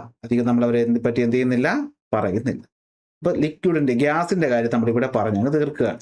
അപ്പൊ ഗ്യാസ് കൂടുതലും എന്താണ്, ഹോമോജീനിയസ് ആണ്. കാരണം അവർക്ക് എന്തുള്ളത് കൊണ്ട്, ഫ്രീഡം ഓഫ് മൂവ്മെന്റ് ഉള്ളത് കൊണ്ട്. എന്നാൽ സ്മോക്ക് പോലെയുള്ള, ഫോഗ് പോലെയുള്ള, ഡസ്റ്റ് ഇൻ എയർ പോലെയുള്ള ചില മിക്സ്ചേഴ്സ് മാത്രമേ ഉള്ളൂ. സോ അതവിടെ നിൽക്കട്ടെ. ഓക്കെ, അപ്പൊ അതാണ് ഹെട്രോജീനിയസിലെ ഗ്യാസ് മിക്സ്ചേഴ്സ് എന്നുള്ള കേസ്. ഇനി ഹെട്രോജീനിയസ് മിക്സ്ചേഴ്സ് സോളിഡ് ആവുകയാണെങ്കിൽ അവിടെ നമ്മൾ എങ്ങനെ സെപ്പറേറ്റ് ചെയ്യുമെന്ന് ചോദിച്ചാൽ, അവിടെ നമ്മൾ സെപ്പറേഷന്റെ അടിസ്ഥാനം എന്ന് പറയുന്നത് ഈ പറയുന്ന ഓരോ സോളിഡിന്റെയും പ്രോപ്പർട്ടീസ് ആണ്. ഉദാഹരണം വെച്ച് പറയാം, നമ്മൾ കുറച്ച് മണലും ഇരുമ്പ് നെയിലും അല്ലെങ്കിൽ തടിപ്പൊടിയും ഇരുമ്പ് നെയിലും തമ്മിൽ മിക്സ് ആയാൽ നമ്മൾ അതെങ്ങനെ സെപ്പറേറ്റ് ചെയ്യും? നമുക്കറിയാം, ഇരുമ്പ് എന്ന് പറയുന്നത് മാഗ്നറ്റിക് ആണ്. അപ്പോൾ ഒരു കാന്തം ഉപയോഗിച്ച് നമുക്ക് സെപ്പറേറ്റ് ചെയ്യാനായിട്ട് പറ്റും. അപ്പോൾ രണ്ടും സോളിഡ് ആയിട്ടുള്ള ഹെട്രോജീനസ് മിക്സ്ചേഴ്സ് ആണെങ്കിൽ മിക്സിംഗ് നമ്മൾ ചെയ്യുന്നത് എപ്പോഴും എന്തിനെ അടിസ്ഥാനപ്പെടുത്തിയായിരിക്കും? ആ മെറ്റീരിയലിന്റെ പ്രോപ്പർട്ടി അടിസ്ഥാനപ്പെടുത്തിയായിരിക്കും. ഫോർ എക്സാമ്പിൾ, മാഗ്നറ്റിക് ആയ ആൾക്കാരാണെങ്കിൽ മാഗ്നറ്റിക് പ്രോപ്പർട്ടി വെച്ച് നമ്മൾ മാറ്റും. ഇനി മറ്റെന്തെങ്കിലും കാര്യം ഉണ്ടെങ്കിൽ അത് വെച്ച് മാറ്റും. അതിൻ്റെ ഒരു മെത്തേഡാണ് നമുക്ക് പഠിക്കാനുള്ളത്. അതിൻ്റെ പേര് സബ്ലിമേഷൻ എന്നാണ്. ഫ്ലോ വിട്ടുപോകരുത്. ഹെട്രോജീനിയസ് മിക്സ്ചേഴ്സുകളുടെ നമ്മൾ സെപ്പറേറ്റ് ചെയ്യുമ്പോൾ, ഹെട്രോജീനിയസ് മിക്സ്ചർ എന്ന് പറയുന്നത് ലിക്വിഡ് ആയിട്ടുള്ളതാണെങ്കിൽ നമ്മൾ അതിനെ എന്ത് ചെയ്യും? ഡെൻസിറ്റി ഡിഫറൻസ് വെച്ച് സെപ്പറേറ്റ് ചെയ്യും. ഗ്യാസ് കൂടുതലും ഹോമോജീനിയസ് ആയതുകൊണ്ട് പിന്നെ നമ്മൾ അതിനെപ്പറ്റി നോക്കണ്ട, ഹെട്രോജീനിയസ് ഉണ്ടെന്നേ ഉള്ളൂ, സെപ്പറേഷൻ ഒന്നും പറയുന്നില്ല. സോളിഡ് ആണെങ്കിൽ നമ്മൾ അതിനെ സെപ്പറേറ്റ് ചെയ്യുന്നത് ഈ പറയുന്ന മിക്സ് ചെയ്ത സോളിഡ്സിന്റെ എന്തെങ്കിലും ഒരു പ്രോപ്പർട്ടിയെ അടിസ്ഥാനപ്പെടുത്തിക്കൊണ്ടായിരിക്കും. ഉദാഹരണമാണ് മാഗ്നറ്റിക് പ്രോപ്പർട്ടി. കാന്തത്തിന് അട്രാക്ട് ചെയ്യുന്ന മാഗ്നറ്റിക് പ്രോപ്പർട്ടി ഉള്ള സോളിഡ് ആണെങ്കിൽ അതിനെ മാഗ്നറ്റ് വെച്ച് നമുക്ക് സെപ്പറേറ്റ് ചെയ്യാൻ പറ്റും. അത്തരത്തിൽ സോളിഡ്സ് കാണിക്കുന്ന ഒരു പ്രത്യേക പ്രോപ്പർട്ടിയുടെ പേരാണ് സബ്ലിമേഷനും ഡെപ്പോസിഷനും. അതാണ് നമ്മൾ ഇനി പഠിക്കാൻ പോകുന്നത്. സംഭവം എന്താണെന്ന് പറഞ്ഞുതരാം. നിങ്ങൾ കർപ്പൂരം എന്ന് പറയുന്ന ഒരു സാധനം കണ്ടിട്ടുണ്ടാവും, ക്യാംഫർ.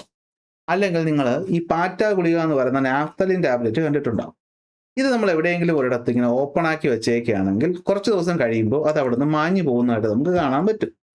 അതിന്റെ കാരണം എന്താണെന്ന് വെച്ച് കഴിഞ്ഞാൽ, ഈ പറയുന്ന പ്രത്യേക സോളിഡ്സ്, എല്ലാ സോളിഡ്സിനും ഒന്നും ഇതില്ല, ക്യാംഫർ, നാഫ്തലിൻ, ഡ്രൈ ഐസ് പോലെയുള്ള സോളിഡ്സിന്റെ പ്രത്യേകത, ഇവര് ഡയറക്റ്റ് ആയിട്ട് സോളിഡ് സ്റ്റേറ്റിൽ നിന്നും എന്തിലോട്ട് മാറും?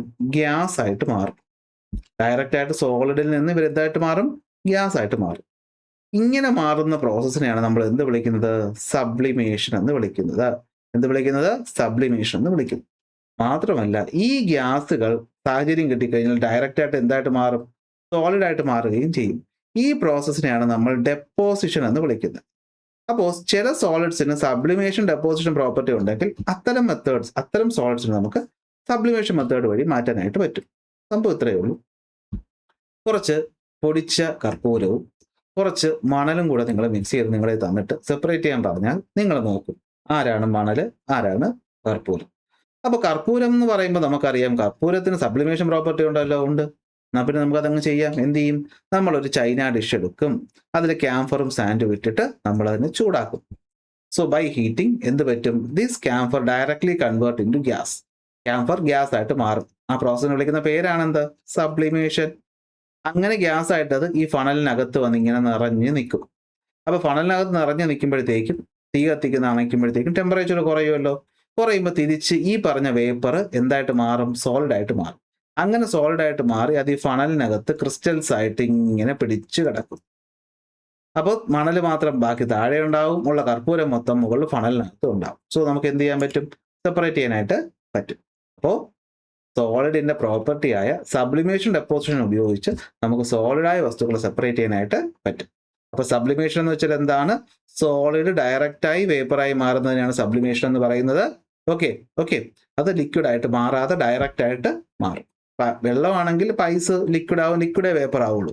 ഇവിടെ അങ്ങനെയല്ല, ഡയറക്റ്റ് ആയിട്ട് മാറും. ഓക്കെ, ഉദാഹരണമാണ് ക്യാംഫർ. ഓക്കെ, മെൽറ്റിംഗ് പോയിന്റിന്റെ താഴെ തന്നെ അതിന് എന്ത് ചെയ്യാൻ പറ്റും? വേപ്പറായിട്ട് മാറാനായിട്ട് പറ്റും. അതുകൊണ്ടാണ് നമ്മൾ റൂം ടെമ്പറേച്ചറിൽ വേപ്പറായിട്ട് പോകുന്നത്. ഡെപ്പോസിഷൻ എന്ന് വെച്ചാൽ ഇതിന്റെ നേരെ വിപരീതം. അതായത് ചില മെറ്റീരിയൽസിന് ഡയറക്റ്റ് ആയി സോളിഡിലോട്ട് തിരിച്ചു വരാൻ പറ്റും തണുക്കുമ്പോൾ, എന്താകാതെ ഇന്റർമീഡിയറ്റ് ലിക്വിഡ് ആയിട്ട് മാറാതെ. ക്യാംഫർ തന്നെയാണ് ഇത്. അപ്പൊ ഈ മെത്തേഡ് ഉപയോഗിച്ച് നമ്മൾ സെപ്പറേറ്റ് ചെയ്യുന്ന രീതി എങ്ങനെയാന്ന് വെച്ചാൽ, ഉദാഹരണം ക്യാംഫറും സാൻഡും ഒരുമിച്ച് എടുക്കുന്നു, ചൂടാക്കുന്നു. ക്യാംഫർ സബ്ലീം ചെയ്തിട്ട് വേപ്പറായിട്ട് മാറുകയും തണുക്കുമ്പോൾ അത് തിരിച്ച് സോളിഡ് ആയിട്ട് ഡെപ്പോസിറ്റ് ചെയ്യുകയും ചെയ്യും. സോ ക്യാംഫർ വേപ്പർ നമുക്ക് ഇതിനകത്ത് നിന്ന് കളക്ട് ചെയ്തെടുക്കാനായിട്ട് പറ്റും. ഇതാണ് സബ്ലിമേഷൻ എന്ന് പറയുന്നത്. സോ മെത്തേഡ്, എക്സ്പെരിമെന്റ് മെത്തേഡാണ് ഈ പറഞ്ഞിരിക്കുന്നത്. അത് നിങ്ങൾ വായിച്ചു നോക്കിയാൽ മതി. എന്താണ് സബ്ലിമേഷൻ, എന്താണ് ഡെപ്പോസിഷൻ എന്നുള്ളത് പറഞ്ഞിട്ടുണ്ട്. അപ്പോൾ ക്യാംഫറിന് മാത്രമേ സബ്ലിമേഷൻ ഉള്ളോ? ഇല്ല. നാഫ്തലീൻ എന്ന് പറയുന്ന പാറ്റ ഗുളിക സബ്ലിമേഷൻ ചെയ്യുന്ന ഒന്നാണ്. ഡ്രൈ ഐസ് എന്ന് പറയുന്ന സാധനം, നിങ്ങൾ ഈ സിനിമയിലൊക്കെ ഈ സ്മോക്ക് ഉണ്ടാക്കാനായിട്ടൊക്കെ ഉപയോഗിക്കുന്ന ഒരു സാധനമാണ് ഡ്രൈ ഐസ് എന്ന് പറയുന്നത്. അതിലും എന്ത് പറ്റും? സബ്ലിമേഷൻ നടക്കും. അപ്പൊ ഇത് രണ്ടുമാണ് എന്ത്? സബ്ലിമേഷൻ എന്ന് പറയുന്നത്. അപ്പൊ ഞാൻ നേരത്തെ പറഞ്ഞല്ലോ, ഗ്യാസുകൾ പലപ്പോഴും ഹോമോജീനിയസ് ആയിരിക്കും. എന്നാൽ സോളിഡ്സിന്റെ ഒരു ഹോമോജീനിയസ് മിക്സ്ചർ ഉണ്ട്. നിങ്ങൾക്ക് അതിന്റെ പേര് അറിയാവൂ. അതിന്റെ പേരാണ് അലോയ്. എന്താണ്? അലോയ്. നമ്മളപ്പോൾ അലോയ്സിനെ പറ്റിയിട്ടാണ് പഠിക്കാനായിട്ട് പോകുന്നത്. അപ്പൊ ഇവിടെയാണ് നമ്മൾ അലോയിയെ പറ്റി പറയുന്നത്. അപ്പൊ എന്താണ് അലോയ്? ഇത് എങ്ങനെ ഇങ്ങോട്ട് വന്നത്? നമ്മൾ ഹെട്രോജീനിയസ് മിക്സ്ചർ ഓഫ് സോളിഡ്സ് പറഞ്ഞായിരുന്നു. സോളിഡും ചേർന്ന് ഹെട്രോജീനിയസ് മിക്സ്ചർ ആണ് മണലും ക്യാംഫറും സോഡസ്റ്റും അയണ്ണയിലും ഒക്കെ. എന്നാൽ സോളിഡ് മിക്സ്ചേഴ്സിൽ ഹോമോജീനിയസ് മിക്സ്ചറും ഉണ്ട്. നമ്മൾ അത് മുമ്പ് പഠിച്ചപ്പോൾ അതിനെ പറ്റി പറഞ്ഞില്ല, അതുകൊണ്ട് ഇവിടെ പറഞ്ഞു വന്നേ ഉള്ളൂ. അങ്ങനെയുള്ള ഹോമോജീനിയസ് മിക്സ്ചറിന് ഉദാഹരണമാണ് അലോയ്. നിങ്ങളുടെയൊക്കെ വീട്ടിലുണ്ട്. സ്റ്റീല് നിങ്ങളുടെ വീട്ടിലില്ലേ? ബ്രാസ് നിങ്ങളുടെ വീട്ടിലില്ലേ? ബ്രോൺസ് നിങ്ങളുടെ വീട്ടിലില്ലേ? ഇതൊക്കെ എന്താണ്? അലോയിയാണ്. അപ്പൊ എന്താണ് ഒരു അലോയ് എന്ന് വെച്ചാൽ, ഒരു മെറ്റൽ മറ്റൊരു മെറ്റലിനോടോ അല്ല നോൺ മെറ്റലിനോടോ കൂടിച്ചേർന്ന് സോളിഡ് ആയിട്ടിരിക്കുന്ന ഈ ഒരു വസ്തുവിനെയാണ് നമ്മൾ എന്ത് വിളിക്കുന്നത്? അലോയ് എന്ന് വിളിക്കുന്നത്. അപ്പൊ അലോയ് എന്ന് വെച്ചാൽ എന്താണ്? It is A homogeneous mixture of 2 or more metal or A metal and A non metal. ഇത് ഹോമോജീനിയസ് ആയതുകൊണ്ട് തന്നെ നമുക്ക് ഫിസിക്കൽ മെത്തേഡിലൂടെ ഒന്നും സെപ്പറേറ്റ് ചെയ്യാൻ പറ്റത്തില്ല. ചൂടാക്കിയോ തണുപ്പിച്ചോ ഒന്നും ഇവരെ പെട്ടെന്ന് മാറ്റാനായിട്ട് പറ്റത്തില്ല. അങ്ങനെ എന്തിനാ അലോയ് ഉണ്ടാക്കുന്നതെന്ന് ചോദിച്ചാൽ, സ്ട്രെങ്ത് കൂട്ടാൻ, റിജിഡിറ്റി കൂട്ടാൻ, കൊറോഷനെ എതിർക്കാനായിട്ട്. പ്രധാനപ്പെട്ട അലോയിയാണ് ബ്രാസ്, ബ്രോൺസ്, സ്റ്റീൽ. ഇവിടെ നിങ്ങളെ ബുദ്ധിമുട്ടുണ്ടാക്കുന്ന ഒരു കാര്യം വരുന്നുണ്ട്. ബ്രോൺസിനകത്ത് ആരൊക്കെയുണ്ട്? കോപ്പറും ടിന്നും. ബ്രാസിനകത്ത് ആരൊക്കെയുണ്ട്? കോപ്പറും സിങ്കും. ആൻസർ ഫോളോയിങ്ങിലോ വൺ വേർഡിലോ മൾട്ടിപ്പിൾ ചോയ്സ് ക്വസ്റ്റ്യനിലോ ഇത് വരാൻ ചാൻസ് കൂടുതലാണ്. സ്റ്റെയിൻലെസ് സ്റ്റീലിനകത്ത് എന്തുണ്ട്? പ്രധാന കമ്പോണന്റ് അയണും കാർബണുമാണ്. പിന്നെ ക്രോമിയവും നിക്കലും മോളിബട്ടും ഒക്കെ നമുക്ക് എന്ത് കാണാൻ പറ്റും? ഇതിനകത്ത് കാണാനായിട്ട് പറ്റും. ഓക്കെ, അപ്പോൾ അയണും കാർബണും ക്രോമിയം നിക്കൽ മോളിബട്ടനും ചേരുമ്പോഴാണ് സ്റ്റെയിൻലെസ് സ്റ്റീല്. കോപ്പറും ടിന്നും ചേരുമ്പോൾ ബ്രോൺസ്. ആലോചിച്ചോളാം, ഈ ബ്രോൺസിൽ ഒരു ഇസഡ് ഉണ്ട്, പക്ഷെ കോപ്പറിനോട് ചേരുന്നത് ഇസഡ് അല്ല. മാറിപ്പോയി. ചിലപ്പോൾ ഈ ബ്രോൺസ് എന്ന് കാണുമ്പോൾ കോപ്പറും സിങ്കും എന്ന് എഴുതാൻ തോന്നരുത്. ബ്രോൺസിൽ കോപ്പറും ടിന്നുമാണ്. ബ്രാസിലാണ് എന്ത്? കോപ്പറും സിങ്കും തമ്മിൽ കൂടി ചേരുന്നത്. ഓക്കെ ആണോ?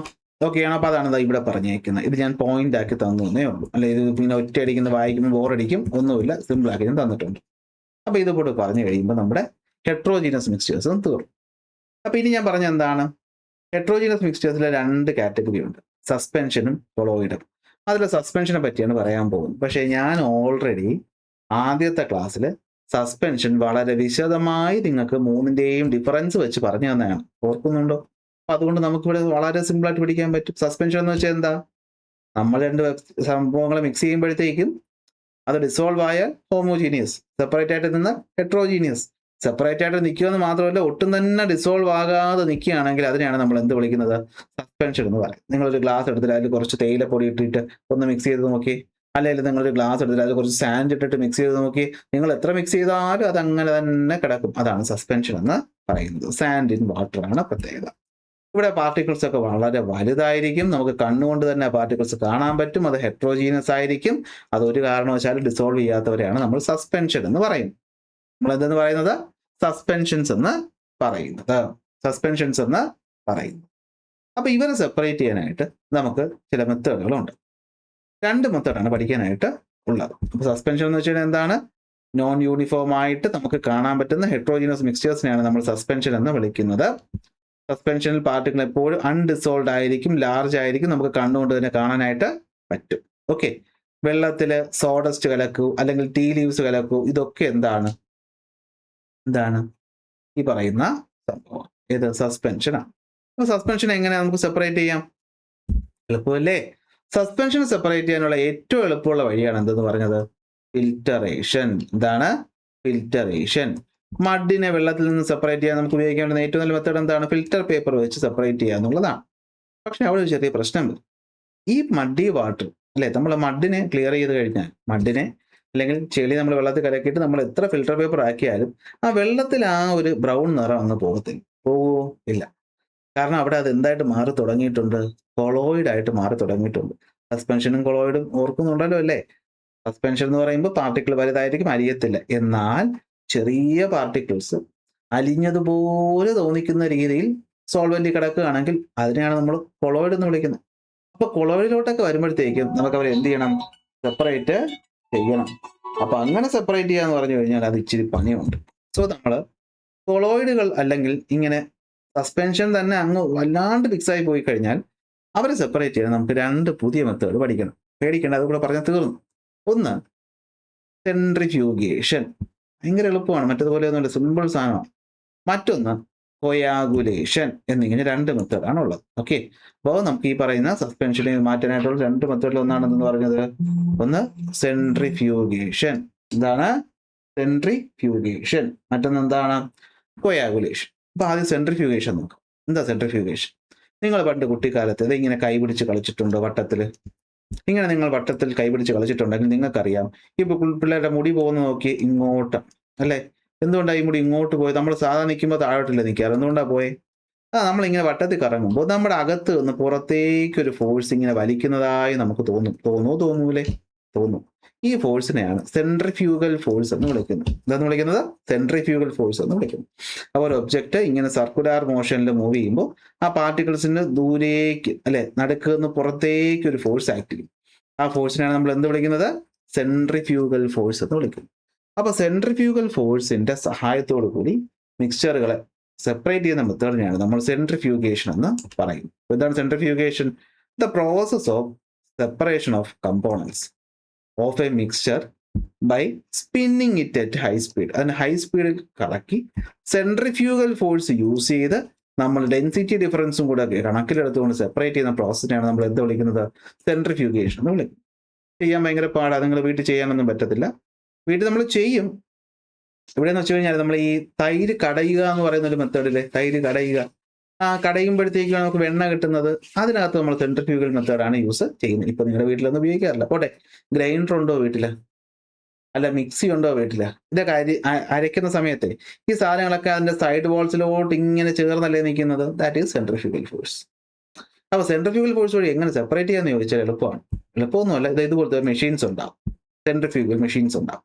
ഇതിനകത്ത് നമ്മൾ സാധാരണ ബ്ലഡ് പോലെയുള്ള കൊളോയിഡുകളാണ്, ബ്ലഡ് ഒരു കൊളോയിഡാണ്, ബ്ലഡ് പോലെയുള്ള വസ്തുക്കളിൽ നിന്ന് RBC WBC ഒക്കെ സെപ്പറേറ്റ് ചെയ്തെടുക്കണം. അപ്പൊ അങ്ങനെയുള്ള ലാബുകളിലൊക്കെയാണ് നമ്മളിത് യൂസ് ചെയ്യുന്നത്. നമ്മൾ ഇതുപോലെയുള്ള സാധനത്തിനകത്തായിട്ട് ഇങ്ങനെ സ്റ്റോർ ചെയ്ത് വെച്ചിട്ട് ഇതിനെ വേഗത്തിൽ കറക്കുമ്പോൾ എന്ത് പറ്റും? ഇതിങ്ങനെ ഹൊറിസോണ്ടലായിട്ട് നിൽക്കും ഈ പാത്രം. ഓക്കെ, അപ്പൊ അതിൽ നിന്ന് ഡെൻസിറ്റി കൂടിയ ആൾക്കാരൊക്കെ ഈ സൈഡിൽ വന്ന് ഇങ്ങനെ അടിഞ്ഞിരിക്കും. ഡെൻസിറ്റി കുറഞ്ഞവർ ഇപ്പുറത്തും കാണും. അങ്ങനെ നമുക്ക് സെപ്പറേറ്റ് ചെയ്തെടുക്കാനായിട്ട് പറ്റും. അതായത് മിക്സിനെ നമ്മളൊരു ട്യൂബിൽ വെച്ചിട്ട് ഹൈ സ്പീഡിൽ കറക്കുമ്പോഴത്തേക്കും ട്യൂബ് ഇങ്ങനെ കറങ്ങി ഹൊറിസോണ്ടലായിട്ട് പോകുമ്പോഴത്തേക്കും ഹെവിയർ പാർട്ടിക്കിൾസ് അതിൻ്റെ കുപ്പിയുടെ ബോട്ടത്തിൽ വന്ന് നിൽക്കുകയും ലൈറ്റർ പാർട്ടിക്കിൾസ് ടോപ്പിൽ വന്ന് നിൽക്കുകയും ചെയ്യും. അങ്ങനെ നമുക്ക് അവർ സെപ്പറേറ്റ് ചെയ്യാനായിട്ട് പറ്റും. സർക്കുലർ മോഷനിൽ നമ്മൾ കറക്കുമ്പോൾ പുറത്തോട്ട് ആക്ട് ചെയ്യും. ലാബുകളിലാണ് സാധാരണ ഇത് യൂസ് ചെയ്യുന്നത്. ഈ മെത്തേഡിനാണ് നമ്മൾ സെൻട്രിഫ്യൂഗേഷൻ. ഈ കാണുന്ന സ്ലൈഡാണ് നിങ്ങൾ മനപ്പാടാക്കാനുള്ളത്. ഓക്കെ, അപ്പോൾ ഇതാണ് എന്ത് സെൻട്രിഫ്യൂഗേഷൻ. ഇനി മറ്റൊരു മെത്തേഡിലോട്ട് പോകാമല്ലോ. അതിന്റെ പേരാണ് എന്ത് കൊയാഗുലേഷൻ. നിങ്ങളുടെയൊക്കെ വീട്ടിലെ വെള്ളം എവിടുന്നാ കിട്ടുന്നത്? ചിലരുടെ വീട്ടിൽ കിണറ്റിൽ നിന്നായിരിക്കും വെള്ളം കിട്ടുന്നത്, ആണോ അല്ലേ? ചിലപ്പോൾ നിങ്ങളെ കിണറ്റില് വെള്ളം ഇച്ചിരി ചെളി വെള്ളമായിട്ടാണ് വരുന്നതെങ്കിൽ നമുക്ക് ആ ചെളി വെള്ളത്തിൽ ചെളി കളഞ്ഞാലേ നമുക്ക് ഉപയോഗിക്കാൻ പറ്റത്തുള്ളൂ. പോട്ടെ, കോമൺ ആയിട്ട് നിങ്ങൾക്ക് അറിയാവുന്നുള്ളത് ഈ വാട്ടർ അതോറിറ്റികളിൽ നിന്ന് വരുന്ന വെള്ളമായിരിക്കും. ഈ വാട്ടർ അതോറിറ്റി വെള്ളം എവിടെ നിന്ന് എടുക്കുന്നത്? ഏതെങ്കിലും വലിയ നദിയിൽ നിന്നോ കുളത്തിൽ നിന്നോ ഒക്കെ ആയിരിക്കും എടുക്കുന്നത്. അഴുക്ക് വെള്ളമായിരിക്കൂലേ? പക്ഷെ നമുക്ക് വരുമ്പോൾ അത് നീറ്റ് വെള്ളമായിരിക്കത്തില്ലേ? എന്താ ചെയ്യുന്നതെന്ന് വെച്ചാൽ അവിടെ ഉപയോഗിക്കുന്ന പല പ്യൂരിഫിക്കേഷൻ മെത്തേഡിൽ ഒരു സ്റ്റേജാണ് കൊയാഗുലേഷൻ എന്ന് പറയുന്നത്. കൊയാഗുലേഷൻ ചെയ്യാന്ന് വെച്ച് കഴിഞ്ഞാൽ നിങ്ങൾ ഇത്രയും സിമ്പിൾ ചെയ്താൽ നിങ്ങൾ ഒരു ഗ്ലാസ് പാലെടുക്കുക. എന്നിട്ട് ഈ പാലിലോട്ട് 2 തുള്ളി നാരങ്ങ നീര് ഒഴിക്കുക. നിങ്ങൾക്ക് കണ്ണുകൊണ്ട് തന്നെ കാണാൻ പറ്റും. പെട്ടെന്ന് തന്നെ എന്ത് പറ്റും? ആ പാല് പിരിയാന്ന് വെച്ചാൽ അതിനകത്തുള്ള ആ ഫാറ്റ് പ്രോട്ടീൻ മോളിക്യൂൾസ് ഒക്കെ ഒരുമിച്ച് ചേരുകയും ബാക്കി വെള്ളം, നമ്മൾ വേ വാട്ടർ എന്ന് പറയും, ആ വെള്ളവും ഇതുമായിട്ട് സെപ്പറേറ്റ് ആകും. പാല് പിരിഞ്ഞിരിക്കുന്ന അവസ്ഥ കണ്ടിട്ടുണ്ടാവുമല്ലോ. That is coagulation. അപ്പൊ എന്താ സംഭവം?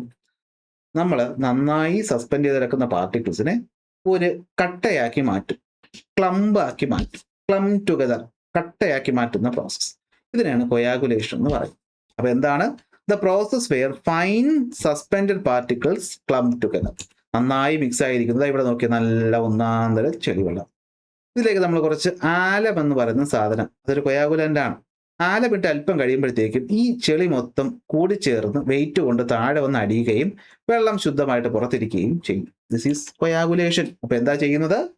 നമ്മൾ കൊയാഗുലൻ്റ് എന്ന് പറയുന്ന സാധനം ഉപയോഗിച്ചുകൊണ്ട് ലാർജ് ക്ലംസ് ഓഫ് പാർട്ടിക്കിൾസ് ഉണ്ടാക്കിയെടുക്കും. അതിലൂടെ അത് താഴെ സെറ്റിലാകും. ഇതിനാണ് കൊയാഗുലേഷൻ എന്ന് വിളിക്കുന്നത്. So these create clumps that settle by gravity. അത് ഗ്രാവിറ്റി വഴി സെറ്റിൽ ആവുകയും അതിന് നമുക്ക് പിന്നീട് ഈസി ആയിട്ട് ഫിൽട്രേഷൻ വഴി സെപ്പറേറ്റ് ചെയ്യാൻ പറ്റുകയും ചെയ്യുന്ന പ്രോസസ്സാണ് കൊയാഗുലേഷൻ എന്ന് പറയും. ആലം വെള്ളത്തിലാക്കുമ്പോൾ പറ്റുന്നത് ഇതാണ്. ആലം വെള്ളത്തിലാക്കുമ്പോൾ ചെളി എന്ന് പറഞ്ഞത് ഒരുമിച്ച് കൂടുകയും ആ കൊയാഗുലന്റിന്റെ സഹായത്തോടു കൂടി അത് എന്ത് പറ്റും? താഴെ ഫിൽട്ടർ ചെയ്ത് നമുക്ക് കളയാനായിട്ട് പറ്റുകയും ചെയ്യും. ഇതാണ് എന്ത് ഇവിടെ പറയുന്ന മെത്തേഡ് എന്ന് പറയുന്നത്. നമുക്കിവിടെ ഒരു ഇമ്പോർട്ടൻ്റ് കാര്യമുണ്ട്. നമ്മുടെ നിത്യജീവിതത്തിൽ ഈ കൊയാഗുലേഷൻ നമ്മൾ എവിടെയൊക്കെ ഉപയോഗിക്കുന്നുണ്ടെന്ന് ചോദിച്ചാൽ നമ്മൾ അറിഞ്ഞിരിക്കണം. ഒന്ന് നോക്കിയേ, പനീർ എന്ന് പറയുന്ന സാധനം പാലിൽ നിന്നുണ്ടാകുന്നു. പാല് കടഞ്ഞ് വെണ്ണ ഉണ്ടാക്കുന്ന കേസിൽ നമ്മൾ നാരങ്ങാനീരൊഴിക്കുമ്പോൾ അത് കട്ടിയായിട്ട് മാറുന്നത്. രക്തം കട്ട പിടിക്കുന്നത് എൻസൈമുകളുടെ സഹായത്തോടു കൂടിയാണ് രക്തം കട്ട പിടിക്കുന്നത്. അപ്പോൾ രക്തം കട്ട പിടിക്കുമ്പോൾ കൊയാഗുലേഷനാണ് നടക്കുന്നത്. നമ്മൾ റബ്ബർ പാലില്ലേ, റബ്ബർ പാല് നമ്മൾ ഫോമിക് ആസിഡ്, കൂടുതലും ഫോമിക് ആസിഡ് ആണ്, അല്ലെങ്കിൽ അസറ്റിക് ആസിഡ് നമ്മൾ ആ പാലിലോട്ട് ഒഴിച്ച് ഒരു ദിവസം വെച്ച് കഴിയുമ്പോൾ ആ പാല് മൊത്തം കട്ടയാവും. അങ്ങനെ റബ്ബർ ലാറ്റക്സ് കിട്ടുന്നത്. മുട്ട നമ്മൾ ചൂടാക്കുമ്പോൾ പുഴുങ്ങി കിട്ടും. സോ മുട്ട ലിക്വിഡ് സ്റ്റേറ്റിലേക്ക് ചൂടാകുമ്പോൾ അത് കൊയാഗുലേറ്റ് ചെയ്ത് പുഴുങ്ങി മുട്ടയായിട്ട് മാറും. അവിടെ കൊയാഗുലൻ്റ് ഒന്നുമില്ല, ഹീറ്റ് വെച്ചിട്ടാണെന്നേ ഉള്ളൂ. ഗ്രേവി തിക്കാക്കുന്നു. നമ്മൾ കറിയുടെ ഗ്രേവി കുറേ നേരം ചൂടാക്കി ഇങ്ങനെ ഇളക്കിക്കൊണ്ടിരിക്കുമ്പോൾ വെള്ളമൊക്കെ പോയിട്ട് തിക്കാവും. അതൊരു കണക്ക്. വാട്ടർ ട്രീറ്റ്മെന്റിന് ആലം നമ്മൾ ഉപയോഗിക്കും. ഇതൊക്കെ എന്താണ്? നമ്മുടെ എവറിഡേ ലൈഫിൽ കൊയാഗുലൻ്റ് യൂസ് ചെയ്യുന്ന, നിങ്ങൾ ചോദിച്ചിട്ടുണ്ട് എവറിഡേ ലൈഫിൽ കൊയാഗുലൻ്റ് യൂസ് ചെയ്യുന്ന മെത്തേഡ്സ്. സോ അത് ഞാനിവിടെ കുറച്ചധികം എക്സാമ്പിൾസ് നിങ്ങൾക്ക് തന്നിട്ടുണ്ട്. പരീക്ഷയ്ക്ക് അവിടെ നിന്ന് ചോദ്യം വരും. തീർന്നു. ലാസ്റ്റ് വരുന്നതാണ് കൊളോയിഡ്. ഇതും ഞാൻ നിങ്ങൾക്ക് ഓൾറെഡി പറഞ്ഞു തന്നതുകൊണ്ട് നമുക്ക് സിമ്പിളായിട്ട് ഞാൻ പറഞ്ഞു പോവുകയാണ്. അപ്പോൾ കൊളോയിഡ് എന്ന് വെച്ച് കഴിഞ്ഞാൽ എന്താണ്? കൊളോയിഡ് എന്താണ്? ഒരു ഹെട്രോജീനിയസ് മിക്സ്ചർ ആണ്. പക്ഷെ അവിടെ പാർട്ടിക്കിൾസ് വളരെ ചെറുതായിരിക്കും. അതുകൊണ്ട് തന്നെ അത് ഈവൻ ആയിട്ട് എല്ലായിടത്തും ഇങ്ങനെ സ്പ്രെഡായി നിൽക്കും.